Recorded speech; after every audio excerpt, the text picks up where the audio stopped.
Wow.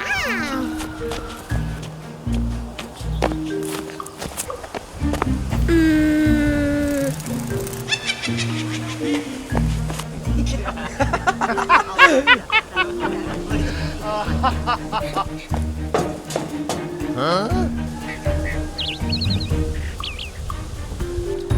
Uh-oh. Hey! Hello! Hello!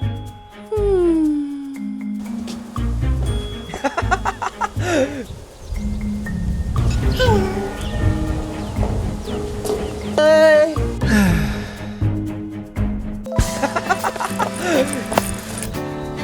Love that. Anh chả hiểu em gì cả. Chia tay đi.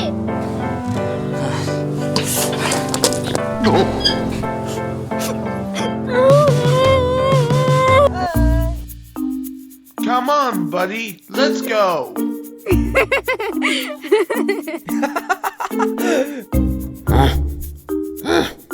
Hoan, giới thiệu với chú, đây là người của anh mới quen được đấy.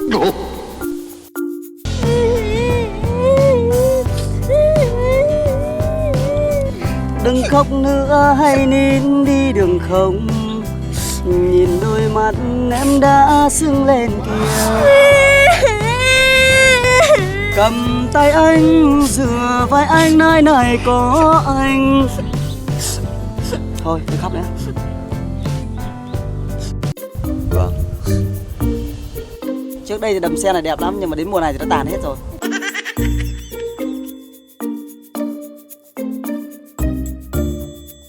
Bọn anh sắp kết hôn, chú nhớ đi bê quả cho anh nhá. Ok anh, nhớ báo sớm nha em nhá. Thôi anh ngồi đây nhá, em đi có việc chút. Oh! What's wrong?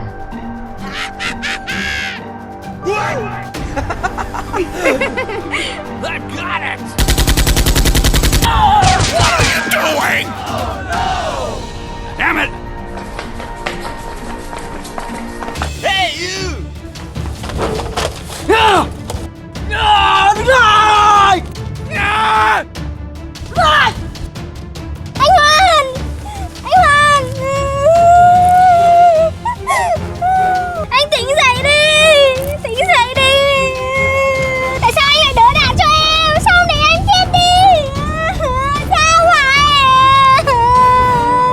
Đại ca cứu em!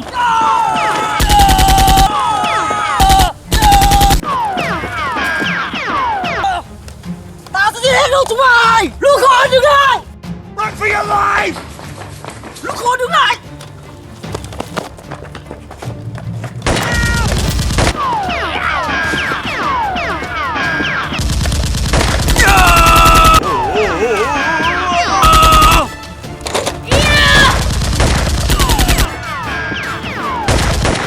Đại ca chạy chứ gì? Để nó ở đây. Okay.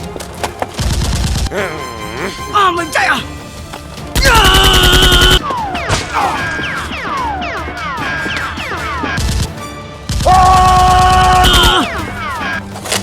Đại ca! Mùi mất quá. Đại ca em đến đây! Chết rồi!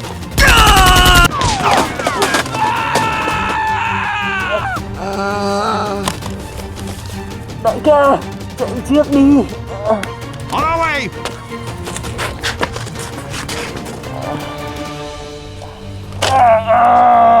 I'm gonna pump you full of lead. Mày phải chết!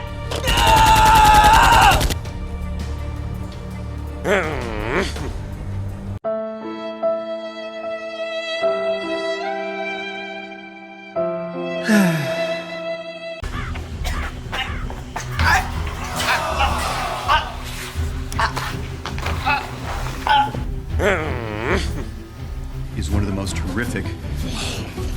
Stand back, and I told you. Help me! Please! Yeah! Oh?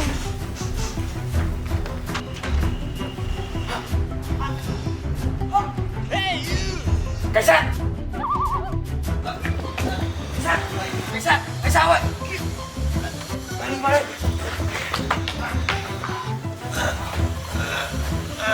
Cảnh sát! Chuyện này là như thế nào?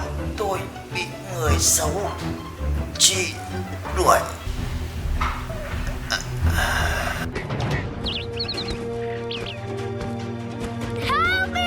Hey, you! Oh, man! Này cô gái, cô bị chuyện gì vậy? Đau mà. Tôi gọi bác sĩ nha. Khốn này, ra lừa tao. Chú biết làm gì đâu? Hả? Hôm nay sẽ là ngày rỗ của mày đấy, ngày cảnh sát đó. Stop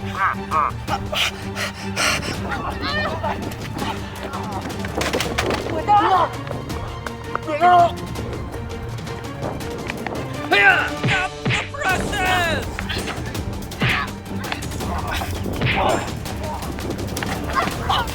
Con xanh, mày làm gì cho ai? Hả? What are you doing? Behind you! Go, go, go, go! Hey, you!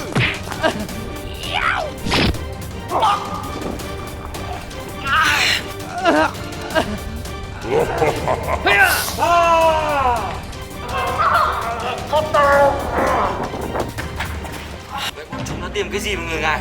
Tôi không biết nữa. Bây giờ trong người tôi rất khó chịu. Cảnh sát! Cảnh sát! Người nghiện, tôi sắp có chịu được nữa rồi. Tôi bị làm sao đây? Cứu tôi đi. Công việc của giáo đâu rồi? Em đã tiêm thành công chưa đại ca? Tốt. Thế có lôi được nó về đây không? Không ạ. Tại hai đứa ngu này mà nó chạy thoát. Cái gì? Việc quan trọng nhất là đưa nó về đây. Không làm được. Vô dụng. Đưa tìm tiền này. Đây chưa đại ca? Kỹ đâu? Chúng mày đã làm gì với cảnh sát? Có gan thì ra đây. Tao sẽ cho chúng mày một cơ hội cuối. Có gan thì ra đây. Ra đây mau. Chúng mày có thấy không phải không? Đi ra đây. Hey, you!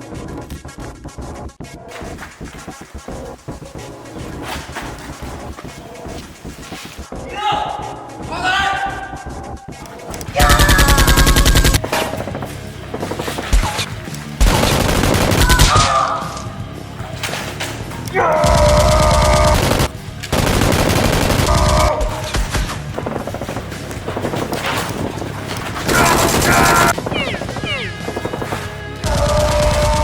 Thằng kia, lên đi.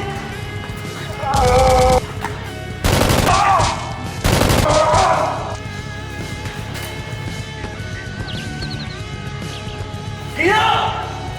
Mày ra đây. Kỹ đâu?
Nhìn đỏ ơi! Nhìn đỏ! Nhìn đỏ ơi!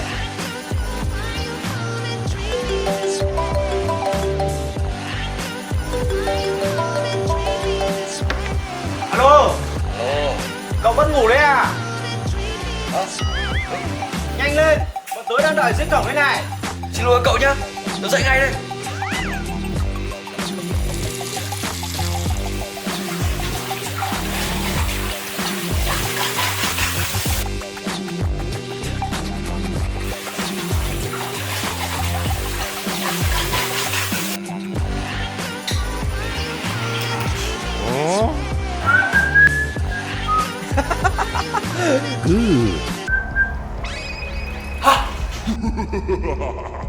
Hello. Killer, tại sao mày ở trong gương? Hãy vào thế giới của ta nào. Không bao giờ.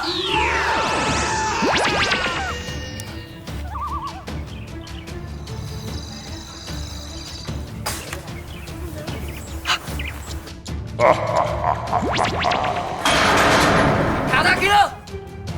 Hai đứa chúng mày ở đây canh chừng nó cho tao. Đó. Hai đứa chúng mày thả nó ra. Come on. Ngồi đi. Lâu thế nào? Không biết nữa, sao đợi má không đi ra nhỉ?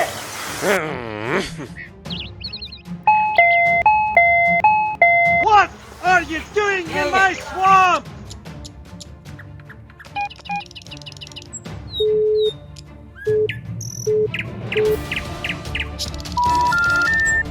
Không nghe máy. Hay xảy ra chuyện gì rồi?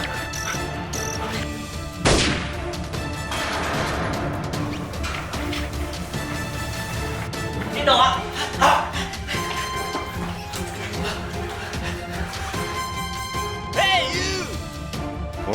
Hey, what happened?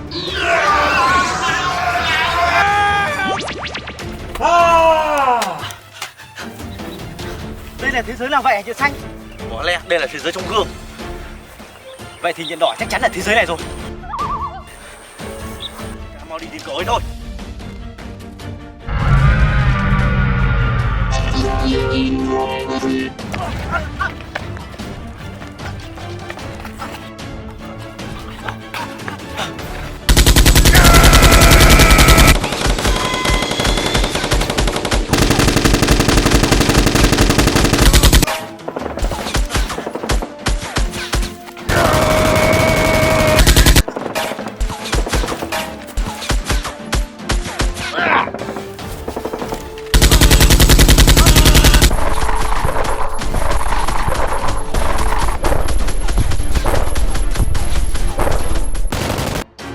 Cảnh sát!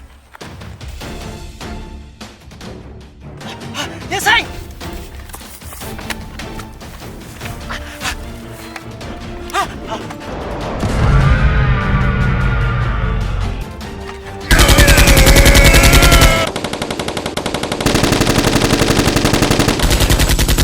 Cầm lấy!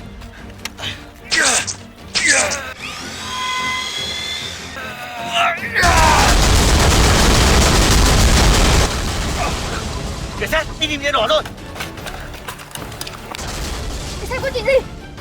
I've got it. Nhiệt Đỏ! Nhiệt Đỏ! Nhiệt Đỏ!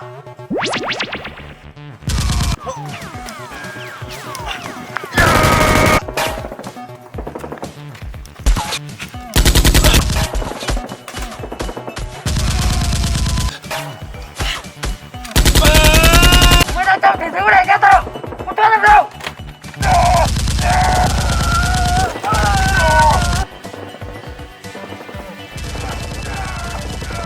Bắn vào cái xe!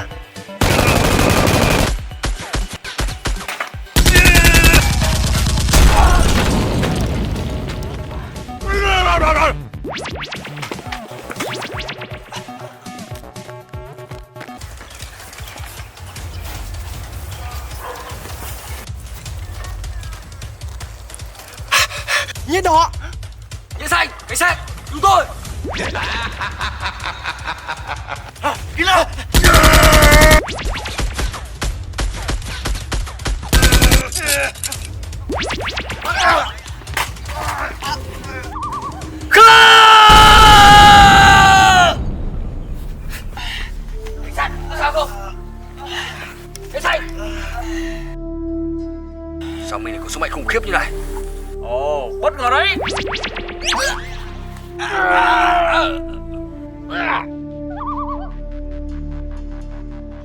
mày sẽ vĩnh viễn bị nhốt ở thế giới của tao.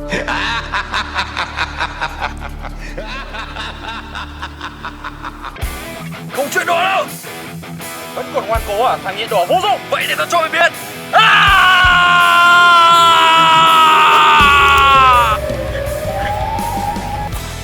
Mày cứ chờ đấy nhé đỏ. Mọi người, vào cái cổng kia.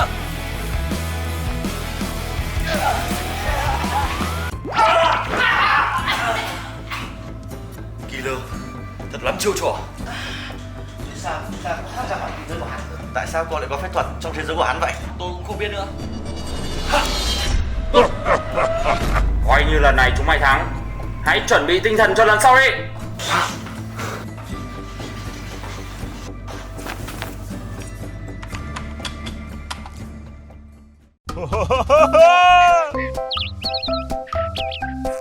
Wow.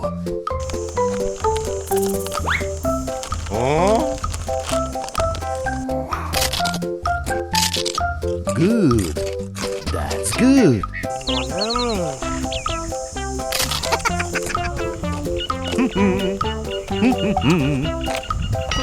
Oh.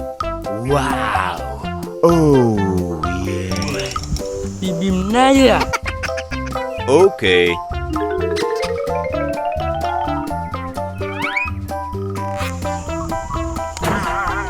Sao vậy? Cho xin miếng. Đi, miếng ơi. Huh?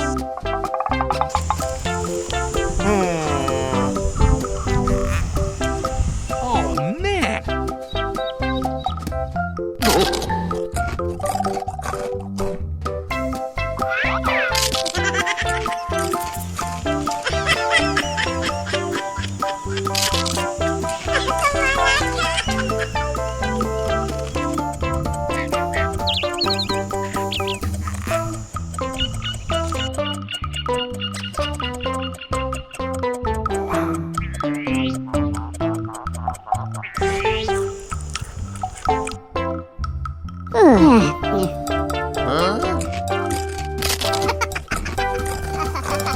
Gobbledygook. Oh man. Doopadoo. Mày bị điên à? Mày đứng đợi tao làm gì? Tao không cho đâu.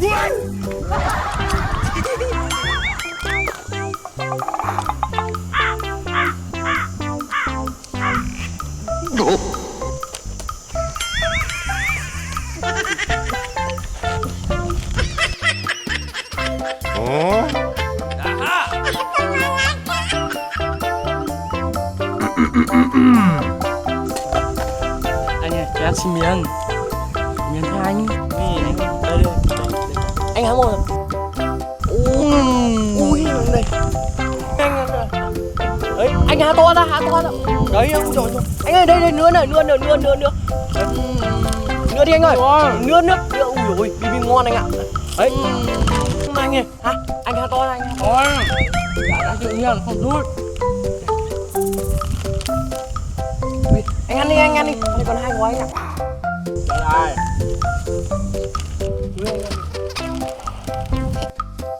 Thế bây giờ anh có cần gì không anh? Biết. Đưa ra.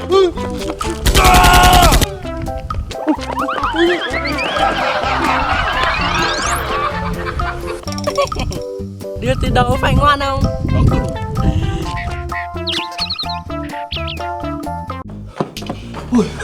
Ui ôi. Đi chết.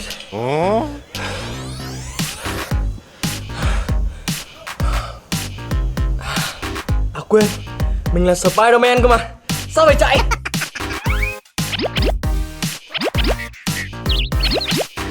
Okay. Ta sẽ đi rồi để anh đi.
nợ nó vừa ra.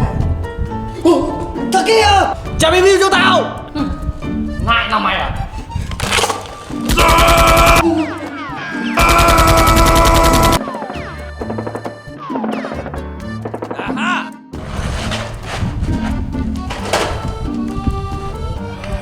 Ngăn rồi đây.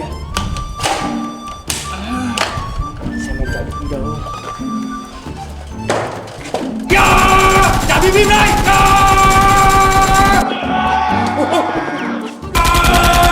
Bưng ơi! Thầy! Sao thầy nằm đây thế này? Thầy!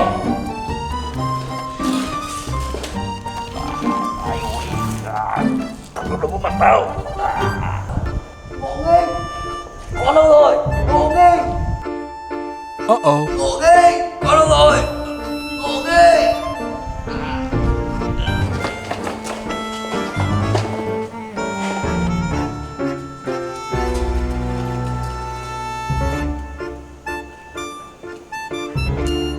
Ngộ nghênh.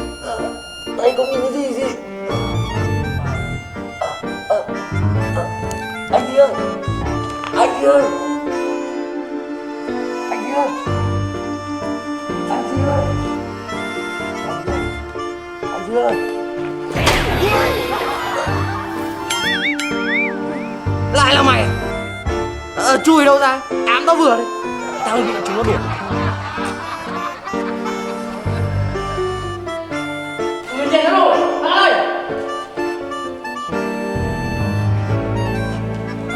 Tao đây!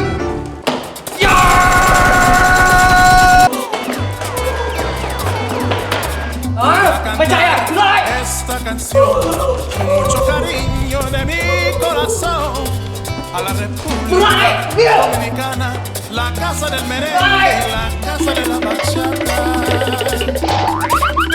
Cantar esta canción con mucho cariño de mi corazón a la República Dominicana, la casa del merengue, la casa de la bachata.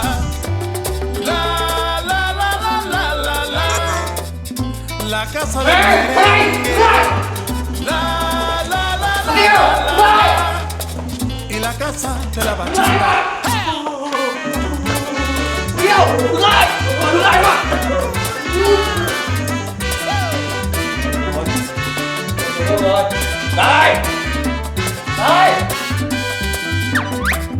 Nope.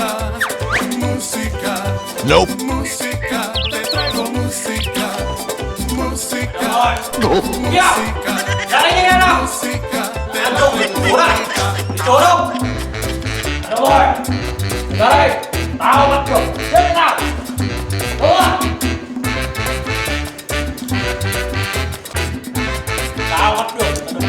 Trốn mắt! Không trốn được đâu!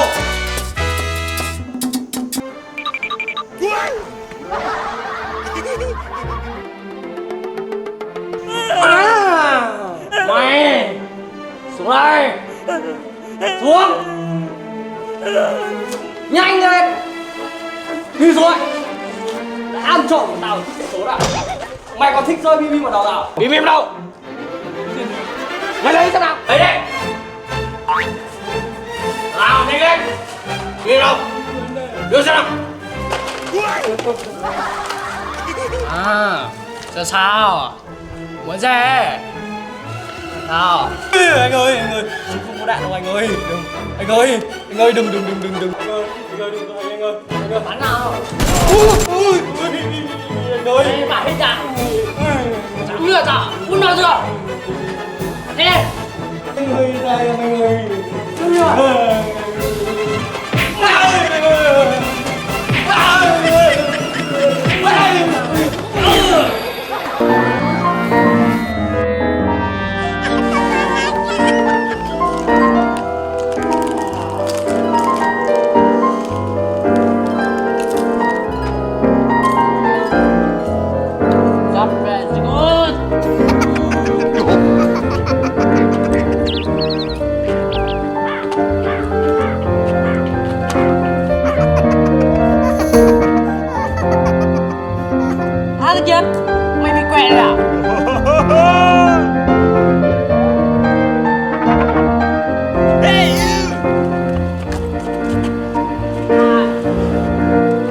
đâu. Rồi Điệp đang đi dạo anh ơi. Ôi sắp đạn không được đâu. Anh ơi. Cái gì anh? Tay rất khỏe mà. Em khỏe còn là do anh còn bắt đạn em. Sao? Sợ chưa? Anh ơi, giờ em sợ rồi. Bây giờ em chỉ muốn ăn đường kim thôi. In à? Ăn nhá. Đây. Đây. Anh giả em à? Xuống quanh đây. Anh giả thật à? Em xin nhá. Anh nhá. Anh biết mà đồ của anh đâu. Bắt dê thôi. Anh biết rồi. Bỏ cái này là người em được không? Anh gọi ra khỏi em là thấy cậy không? Em quên rồi. Không à? Cầm đi. Em thấy cậy là hợp với em hơn rồi. Nào với anh nào? Thôi.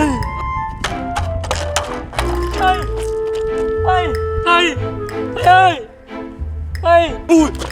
Ui dồi ôi, giết người rồi. Giết người rồi. Trời ơi, cố lên. Tới bệnh viện rồi. Trời ơi.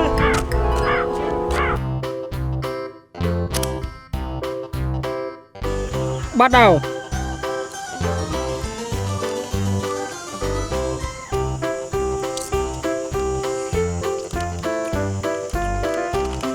Đây này. Bắt đầu. Trả baby cho tao. Ám cho vừa đây. Bắt đầu. Lại là mày à? Chui đâu ra? Ám tao vừa đấy. Tao đang bị chúng nó đuổi. Bắt đầu. Đấy cơ mà. Bắt đầu. Kia, lại. Bắt đầu. Đi đâu? Đưa sang. Come on! Yes, sir! I don't want you to get off over here! Is that my... Go! Yeah! Go! Mommy. Here we go! Yeah!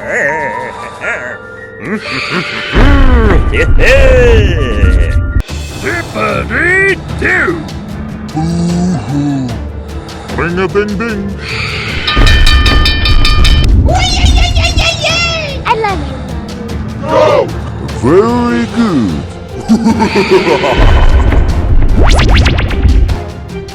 Hello? Excuse me! Holy Jesus! What is that?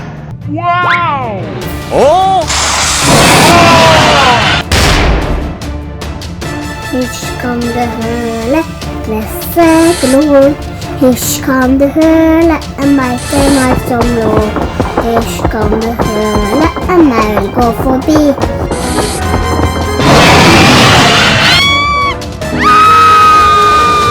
Help me! Help me! No! Hurry up! What is that? Bush, come on!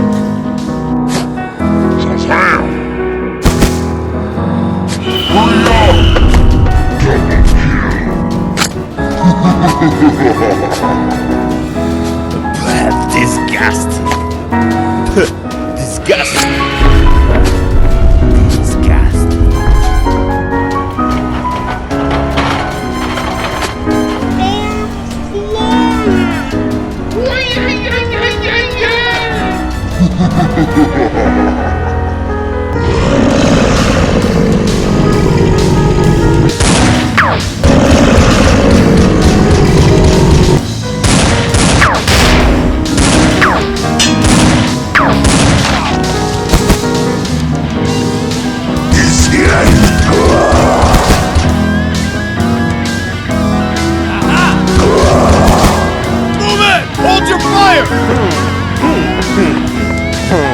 Hurry up!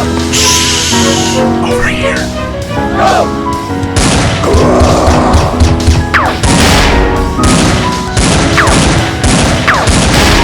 And away we go! Put that hose up! Come on! Hey! Really?